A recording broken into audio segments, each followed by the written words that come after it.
બીજું કે છે આજે આપણે અહીંયા ઝરવાણી ગામે આ પવિત્ર સ્થળ પર આપણે ભેગા થયા છે. તો આપણને કોણ પૂર્ણ થાય છે? તો આપણને આ બે દિવસમાં આપણને સમિતિ ભાઈઓએ કાંઈક સારું સમજાવ્યું હોય તે ઘર સુધી લઈ જવાનું હોય, અને ઘરે પણ આપણા વડીલો હોય કે નાના છોકરા હોય અને તેમાં જાત જમાત હોય તેમને પણ કહી બતાવવાનો છે. કેમ કે આ સત્યમેવ જયતેનો રૂલિંગનો આ અહીંયા હિસાબ ચાલે છે. એ આપણે અહીંયાથી લઈને આપણે ઘરે સુધી લઈ જવાના છે, અને ત્યાં જઈને એકબીજાને કહી બતાવવાનો છે. કેમ કે આવો વ્યવહાર આપણે હોદી મોથી રહેલા છે. આવો વ્યવહાર કેથે મળતો નથી. આ દાદા સિવાય આપણને આ સત્યનો માર્ગ મળતો નથી. આ સત્ય માર્ગ બતાવનાર દાદા સિવાય બીજો કોઈ નથી. કેમ કે દાદા એમ કહેતા હતા કે આ વ્યવહાર બતાવવાવાળો આવે બી નહીં અને હું આવવા દઉં બી નહીં, એમ બી કહેતા હતા. તો ખરેખર આ પવિત્ર વ્યવહાર છે, અને આપણને આપણો જીવ કોણ છે તે બી બતાવ્યો દાદાએ. જીવ છે આ આપણી કણી છે. આ કણીમાં આપણો જીવ છે, પણ આપણે ઓળખી શકતા નથી. પણ એ જ્યારે આપણને દાદાએ બતાવીને ત્યારે આપણને કાંઈક થોડું ઘણું અનુભવ લાગે છે. કેમ અનુભવ લાગે છે? જ્યારે આપણને ભૂખ લાગે છે ત્યારે આપણને આંખે અંધારી આવે છે અને હાથ પગ ઢીલા પડી જતા છે, એવું લાગતું છે. અને જ્યારે આપણે આ કણીનો આધાર લઈએ, જે ખાવાનું ખાઈએ તો તરત આપણને કરંટ મળી જતો છે. તો આ કુદરતી કરંટ છે, એના થકી આપણો અવતાર આવ્યો છે. એ દાદાએ આપણને ઘણો આગળથી આપણને બતાવ્યું છે. બધાને ઘણા ખરાને તો બધાને ખબર જ હોય, છતાં બી વારંવાર કહેવું પડે છે. તો ભાઈઓ બહેનો, તો ખાસ ધ્યાન દ્રષ્ટિ રાખજો. આ કણીને ઓળખી લેજો. કેમ કે કણી અને દાદા સાથે આવ્યા છે. તે જ રીતે આપણે પણ આવ્યા છે, પણ આપણને કશું ખબર નહોતું કે આપણે કેવી રીતે આવ્યા, તે જ આપણને ખબર પડતી નથી. પણ જ્યારે આપણને દાદાએ કીધું ને ત્યારે આપણને કંઈક થોડુંક સમજાય છે કે ખરેખર આ વસ્તુ સાચું છે અને સત્ય વસ્તુ છે, એવું લાગે છે. તો ભાઈઓ બહેનો, આપણા આદિવાસીનો કાંઈ ગણતરી જ નહીં હતી. કેમ કે આપણને છેવટે કાઢેલા હતા અને તદ્દન નીચમાં ગણતા હતા. પણ આજે આપણો દિવસ ઉગી ગયેલો છે. આ દાદાના આંગણામાં આપણે આવી પહોંચ્યા છે. તો દાદાએ બધું આદરી રહ્યા છે, અને દાદાએ આપણને આવો સત્ય રાહ બતાવ્યો છે. તે ઘણો આપણે દાદાને આભાર માનીએ છીએ. દાદા, અમે પણ કાંઈક ભાગ્યવાન હોય એટલે અમે તારા દરબારમાં આવી પહોંચ્યા છે, અને આવો વ્યવહારનો ખુલાસો મળી આવ્યો છે, એમ આપણને લાગવું જોઈએ. નહીં તો આપણને કાંઈક કાઢી નાખેલા હતા અને કાઢી નાખવાના જ હતા, તો બી દાદાએ રોકી રાખ્યા છે અને આપણને આગળ બેસાડ્યા છે. તો કેટલો આપણા સારું કેટલી મહેનત કરી હશે દાદાએ, અને આપણને અહીંયા બેઠા કર્યા, અને આપણે એક કુટુંબ અને એક સગા બનાવી આપ્યા. નહીં તો અહીંયા આ ઝરવાડી ગામે આ ડુંગરમાં આપણે શું કામે આવતા, અને આપણને કોણ ઓળખતે, અને અહીંયા આવીને કોણ ખવડાવતે, એવું થઈ જતું. પણ આ દાદાએ બધી વ્યવસ્થા કરી છે, એની મહેનત કરી છે અને એનો મહેનતનો ફળ આપણને આપ્યો છે. તે ફળ સાચવી લેજો ભાઈઓ. તો આ દાદા એમ કહેતા હતા, મને બધું જ આવડતું છે અને સર્જનહાર બાપે મને બધું જ આપ્યું છે, એમ બી કહેતા હતા. કેમ કે એક જ રાતમાં સોનાની નગરી બનાવી દઉં એવી બી મને આવડત હતી. પણ તે જ્યુડિશિયલમાં જતો એમ કહેતા હતા. અને દાદાનો વ્યવહાર તો નોન જ્યુડિશિયલનો વ્યવહાર છે અને આર્ટ સોલનો વ્યવહાર છે. એટલે આજે આપણે સવારે અહીંયા ચંદુભાઈને ત્યાં આરતી બોલ્યા ને ત્યાં થોડોક ટૂચકો કાઢ્યો આપણે. તો આર્ટ સોલનો વ્યવહાર છે. તો આર્ટ સોલ કઈ જગ્યા પર છે તે આપણે જોઈએ. માત પિતા થકી આપણે બાપ પદ લઈને આવ્યા છે અને મા બાપ થકી આપણો અવતાર આવ્યો છે. એટલે આપણને એમ લાગે છે આપણે ભૂલાવી તુલસીને પૂજા કરહો અને મા બાપ રહી જશે. એણે આપણને બધું કરી આપ્યું છે. એટલે આ ધરતી માતા છે અને આકાશ પિતા છે, એમને નમો. એ આપણને બધું આપે છે. એવો ખુલાસો દાદા આપતા હતા. તો વાત સાચી છે. માન્યતા આવે તો પૂજા કરજો, નહીં માન્યતા આવે તો નહીં કરતા. પણ જે દાદાએ કહેલું છે તે સમાજને કહેવું પડે છે. તો આ રીતે કરજો. જે આપણો આ મા બાપ છે એ આપણો બાપ પદનો હિસાબ લઈને આવ્યા છે. પણ આપણને કંઈ ખબર નહીં હતી, પણ દાદાએ કીધું આપણને. તો વાત સાચી છે. બાપ પદ સિવાય કોઈ અવતાર નહીં આવતો. એવો આપણને સૂચના કરી છે. આ આંગળી ચીંધીને દાદાએ બતાવ્યું છે. તો તેના પર ખાસ ધ્યાન દ્રષ્ટિ રાખજો. અને ખોજ કરો રે પ્યારે હંસો એમ કહેલું છે. તો જરા ખોજ કરજો. કેમ સાચું જ આપણે આ રીતે આવ્યા હોય કે બીજી રીતે આવ્યા હોય તે બી વિચાર કરજો. બીજી રીતે આવ્યા હોય તો તે રીતે બી તમે પાલન કરજો. પણ આપણે તો આ રીતે આવ્યા છે. કેમ કે દાદા એમ કે સોતા આંખે આંધળા. આપણી આંખ છે, છતાં આપણને દેખાતું નહોતું. પણ જે દાદાએ આપણને ખ્યાલ કરાવ્યું છે, તો આ વ્યવહાર પર ખાસ ધ્યાન રાખજો. આ વ્યવહાર સત્ય છે. હા કે ભાઈઓ, સત્ય વ્યવહાર છે.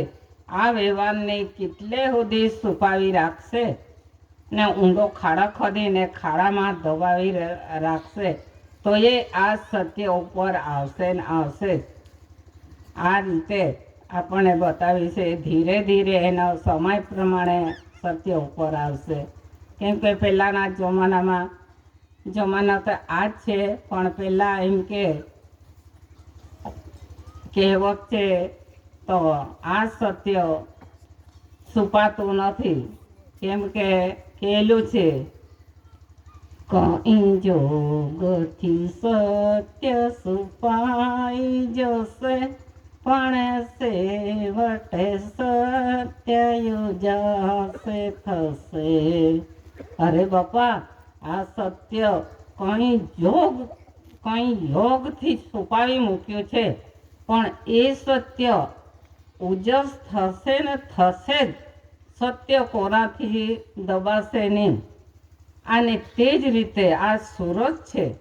જ્યારથી આપણો અવતાર આવ્યો છે ત્યારથી આપણને આ સૂર્ય એમ જ દેખાયા કરતો છે. દરરોજ નીકળે, પાછો ડૂબી જાય, પાછો નીકળે, એને જ દેખાતો છે આપણને દરરોજ કાયમ. હા કે ભાઈઓ, આ સૂરજ, તો આ સૂરજના પણ કહેવત છે, કઈ સૂરજ વાદળથી સુપછે, ફરી નિશ્ચય તે ફરીથી દીપસે, એમ કહેલું છે. એના આ સૂર્ય ઉપર કેટલું બી વાદળ આવી જતું હોય અને વાદળથી થોડીક વાર છુપાઈ રહેતું હોય, પણ પાછો નિશ્ચય કરે છે. આ વાદળ નિશ્ચય કરીને પાછો હરકી જાય છે. સૂર્ય દીપતો છે. આ રીતે ભાઈ આ સૂર્ય કોઈથી દબાશે ને, તે જ રીતે આ સત્ય વ્યવહાર કોઈથી દબાઈ શકે એવું નથી. આ સત્ય છે. તે જ રીતે આપણને દાદાએ બતાવ્યું છે. ભાઈઓ, આપણો દાદા પહેલા વિષય બતાવતા હતા તો આ રૂવાટા પડેલા હતા ને તે ઊભા થઈ જતા હતા. ભાઈ આ વિરાટ છે. હા કે આખો વિરાટ છે. આ ધરતી માતા, આકાશ પિતા એ બંને જોડું છે.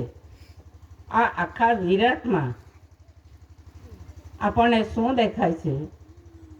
માતા રૂપે આપણને ધરતી માતા દેખાય છે. જે રીતે આ માતાજી છે, આ માતા આ કણી ખાય છે અને આ કણીમાં 5 તત્વો મૂકેલા છે. અગ્નિ, ધરતી અને વાયુ એ બધું આ કણીમાં જ સમાવેશ કરેલું છે. તે કણીનો આધાર લે છે, આ પેટમાં ઉતારે છે અને પેટમાં તે રીતે જ 5 તત્વથી આ છોકરાનું બિંદુ ખર્યું છે આ પેટમાં, અને તે હાચવી રાખે છે. આ ધરતી પણ તે જ રીતે આ ધરતી માતા છે એ આપણા માટે બધું હાચવતી છે, હાચવી રાખતી છે. પાણી હાચવી રાખે. કેવા ઊંચા ડુંગર છે, તે ડુંગર ઉપર પાણી રાખે છે. આ કેટલું આભાર કહેવાય. તે ડુંગર પર પાણી છે, તે પાણી આપણે પીતા છે. અને આ ધરતી માતા પર આ કણી છે. હા કે આ ધરતી માતા બધું હંચકી રાખે છે. કેમ કે મારા પોયરા હારું એમ કરીને આપણે એમનો પોયરા છે. આપણા માટે મૂકી રાખે છે અને આપણને ખવડાવે છે. આ ધરતી માતા તેમાં આ આકાશ પિતા છે એ આપ્યા કરે છે. તું હાચવી રાખજે. તો આ ધરતી માતા ટેજરી રોલ છે. ટેજરી રોલ આ ટેજરીમાં બધું મુકાયેલું છે. એને કહેવાય ટેજરી રોલ. હા કે એમાં બધું જ મીઠું, મરચું કે અનાજ, પાણી જે જોઈએ તે આ ધરતી માતા હંચકી રાખે છે. તે કોના માટે? આ મનુષ્ય માટે. અને ઢોર ડાકોર એના માટે બી અલગ ખોરાક મૂકી રાખે છે. એ કેટલી આદરી રહેલી છે, કેટલો આપણને એ આપતો છે. તે જ રીતે આ આકાશ પિતા છે. ભાઈઓ, આકાશમાં આપણને શું દેખાય છે? સૂર્ય અને ચંદ્ર દેખાય છે. તે જ રીતે આ મનુષ્ય પર બી આ ચહેરો છે, આ મોઢો છે, એના ઉપર આ 2 આંખ મૂકેલા છે. તે જ રીતે આ આકાશમાં પણ સૂર્ય અને ચંદ્ર છે. એ પણ બાપદના જ હિસાબ બતાવે છે. એક માતા રૂપી છે અને એક પિતા રૂપી છે. એ બાપદનો હિસાબ એ પણ બતાવે છે. અને એની સાથે સાથે આકાશમાં આપણને શું દેખાય છે? નાના નાના ઝીણા ઝીણા તારા દેખાય છે. તારા દેખાય ખરા ને? તે જ રીતે આપણા ચહેરા પર 2 આંખ દેખાય છે, ડાબો અને જમણો. જમણો આંખ પિતા રૂપી છે અને ડાબો આંખ માતા રૂપી છે. એ બધો હિસાબી જ મૂકેલો છે આ શરીર પર. અને તેમજ આ શરીર પર ઝીણા ઝીણા વાળ મૂકેલા છે. વાળ આ શરીરમાં 3 પ્રકારનો વાળ છે આપણા શરીરમાં. એક થોડોક મોટો છે, લાંબો છે, તેના કરતાં એક નાનો છે અને તેના કરતાં એક ઝીણામાં ઝીણો એક છે. એટલે 3 પ્રકારના આ વાળ મૂકેલા છે. તે જ રીતે આકાશમાં સૂર્ય અને ચંદ્ર દેખાય છે આપણને. તે સૂર્ય પિતારૂપી છે અને ચંદ્ર માતા રૂપી છે. અને તેમાં જે આપણને તારા દેખાય છે, આ આકાશમાં તારા દેખાતા છે, તે તારા બી 3 પ્રકારનો છે. એક મોટો તારો છે, તેના કરતાં એક નાનો છે, અને તેના કરતાં એક ઝીણો છે. અમુક સમયે આપણને નજરે દેખાતા છે, અરે તે તારો તૂટ્યો એમ કહેતા છે આપણે. આપણા શરીરમાંથી બી વાળ અમુક ઉખડી જતા છે, તે રીતે આકાશમાંથી બી તારા ઉખડી જતા છે. આ રીતે આ છે દાદા, વિશ્વ શાંતિ કેવી રીતે થાય છે. આ આ તાપ પડે છે, તાપ પડે છે, અને એના પાછળ પહેલાં તાપ તપે છે ને પછી એના પાછળ તાપ તપે અને પછી થોડોક વાદળ નીકળે, તેમાં ગાજ અને વીજ થાય, અને પછી ગાજવીજ થાય ને પછી વાવાઝોડો આવે છે, પવન ફૂંકે છે. પવન ફૂંકે છે ખરો ને, આપણે નજરે જોયા જ કરતા છે. હા, પવન ફૂંકે છે, અને પવન ફૂંકે ને પછી ગાજવીજ થાય ને પવન ફૂંકે છે. તે પવન આપણા શરીરમાં પણ આવતો છે, હવે પછી બતાવું તમને. અને પવન ફૂંકાય છે, હવા લાગે છે, તો આપણે એમ કહેતા છે વરસાદ આવે એવું લાગતું છે, પવન આવતો છે એમ કરીને. તો પછી ધીરે રહીને આ વરસાદ આવતો છે. તે વરસાદ આ ધરતી માતા પર પડે છે. તે વરસાદમાં જાત જાતનું બિયારણ મોકલી આપે છે સર્જનહાર માતા. કચરાનો બી આવે, કોણીનો બી આવે, જાત જાતનો ઝાડનો આવે, દરેક બિયારણ ત્યાંથી આવે છે. એટલે ત્યાંથી બિયારણ આ ધરતી માતા પર નાખે છે, ને આ ધરતી માતા ઝીલે છે, અને ધીમે ધીમે ઉગી નીકળે એટલે એ મોટું કરે છે, અને પેલો પાણી છાંટ્યા કરે છે. તે રીતે આપણો બી બાપનો વ્યવહાર લઈને આવ્યા છે. આ તે જ રીતે આપણો બી છોકરા છોકરી આવતા છે, અને વંશ વહેલો ચાલ્યા કરતો છે.